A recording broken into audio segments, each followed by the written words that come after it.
नमस्कार जय जगन्नाथ सांग माने प्लस टू हो प्लस थ्री हो कि पीजी एडमिशन आपणकर केजी रु पीजी स्कीम अंडर रे जो एडमिशन फीस को आपणकर संपूर्ण मागणा कर जाइथिला सेही स्कीम को नेकी गोटे बड़ अपडेट आसी जाइछि जोटा कि आपणकर उच्च शिक्षा मंत्री सूर्यवंशी सूरज कहिसंती। उच्च शिक्षा मंत्री एही योजना पई सबु नियमावली को भलरे क्लियर कर दैचंती जे कोन नियम चेंज रहिछि को फीस आपणको दबाकू पड़िबो एवं मन रखंतु एही नुआ नियम अनुसार आपणको सबु फीस मागणा हबनी किछि फीस आपणको निश्चय भाबरे दबाकू पड़िबो। देखंतु आपण प्लस टू करंतु किंबा प्लस थ्री करंतु किंबा पीजी करंतु गत वर्ष हो किंबा ता पूर्व वर्ष रु आपण एडमिशन पई फीस दउथिले आपणकर 6000 हो 10000 हो 12000 हो किंतु एही वर्ष केजी रु पीजी स्कीम अंडर आपणकर एडमिशन फीस हो किंबा रीएडमिशन फीस हो सबु फीस को आपणकर संपूर्ण मागणा कर जाइछि किंतु आपणको एग्जामिनेशन फीस दबाकू पड़िबो। एटा आपणकर नुआ नियम अनुसार अपडेट हेछि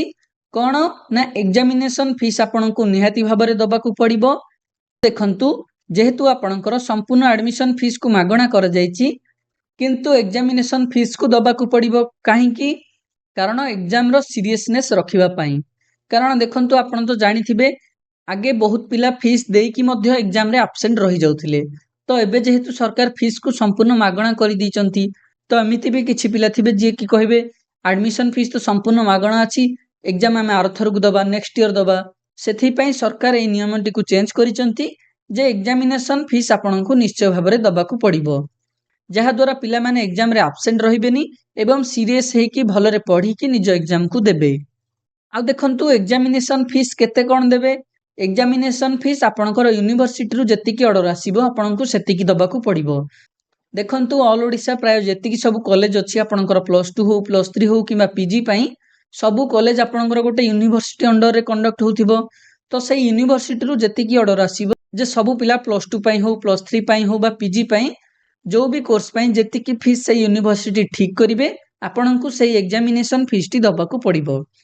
एग्जाम फीस छड़ा आपणको आ किछि भी फीस लागिबो नाही जेमिति कि आपणकर एडमिशन फीस कॉलेज फीस आपणकर सेमिस्टर फीस आपणकर लाइब्रेरी फीस हो आपणकर लैब फीस हो आपणकर आईडी कार्ड पई हो एनसीसी पई हो एनएसएस पई हो आ किछि भी फीस लागिबोनी केवल आपणको एग्जामिनेशन फीस दबाकू पड़िबो। देखंतु बहुत पिला मानकर गोटे डाउट थिला जोटा कि आपणकर उच्च शिक्षा मंत्री क्लियर करिसंती जे जो माने भी फर्स्ट सिलेक्शन रे आपणकर पेमेंट करि दिच प्लस 3 रे सेमानंकर फीस निश्चय भाबरे रिफंड आसीबो एवं केतेबेले फेज 1 रो एडमिशन सरिला परे तो जो पिला माने भी पेमेंट करि देइछ किछि समय अपेक्षा कर प्लस 3 रो फेज 1 एडमिशन सरिला परे आपनकर एडमिशन फीस टी निश्चय भाबरे रिफंड आसी जिवो। आ देखंतु मुख्य कथा सबुठु कोन रहिला ना एई जो केजी रु पीजी फ्री एडमिशन हैला एई स्कीम अंडर रे को पिला माने आसीबेनी बा को कॉलेज हो किबा को कोर्स गुडी को एई स्कीम अंडर रे आसीबेनी जहा द्वारा कि जदि पिला माने सेही कोर्स रे एडमिशन करूचो ताहाले फीस दबाकू पड़िबो। देखंतु सेही कोर्स गुडी को भी आपनकर उच्च शिक्षा मंत्री क्लियर कर दैचंती से कोर्स गुडी को कोन कोन से कोर्स गुडी को हला self financing PPP course private college रे थिबा कोर्स गुडी को नहले आपनकर सबु प्रोफेशनल कोर्स आपण कहिबे सेही कोर्स गुडी को कोन देखंतु डिस्टेंस रे जेतिकी सब कोर्स ओपन डिस्टेंस रे जेतिकी सब कोर्स जेमिति कि इग्नोरे MBA MCA BEd MEd BBA BCA ITM जोटा कि इन्फॉर्मेशन टेक्नोलॉजी रे एलएलएम जोटा कि लॉ पई कोर्स एमिति सब प्रोफेशनल कोर्स को आपणकर बात करा जाईची। आ जेतिकी भी सब कॉलेज रे आपणकर सेल्फ फाइनेंसिंग कोर्स अछि सब कॉलेज रो फीस जे भी जॉइन हेबे तांको पेमेंट करिबा को पड़िबो। आ देखंतु एडमिशन फीस मागणा करिबा पई गोटे इंपोर्टेंट कथा कोन ना 75% अटेंडेंस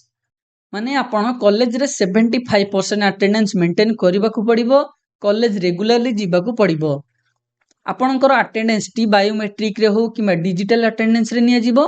एवं जदि आपण अटेंडेंस रखु नाहंती ताहाले आपणको कॉलेज एडमिशन फीस दबा को पड़िबो। एतिकी सब नियमावली बा एसओपी आपणकर उच्च शिक्षा मंत्री क्लियर करिसंती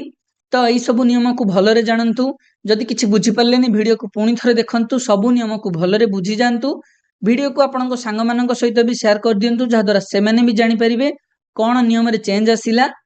एमिति एडमिशन उपरे सब अपडेट पाइबा पई चैनल सहित जोड़ी हेकु रहंतु चैनल को सब्सक्राइब करि दियंतु। धन्यवाद थैंक यू जय जगन्नाथ।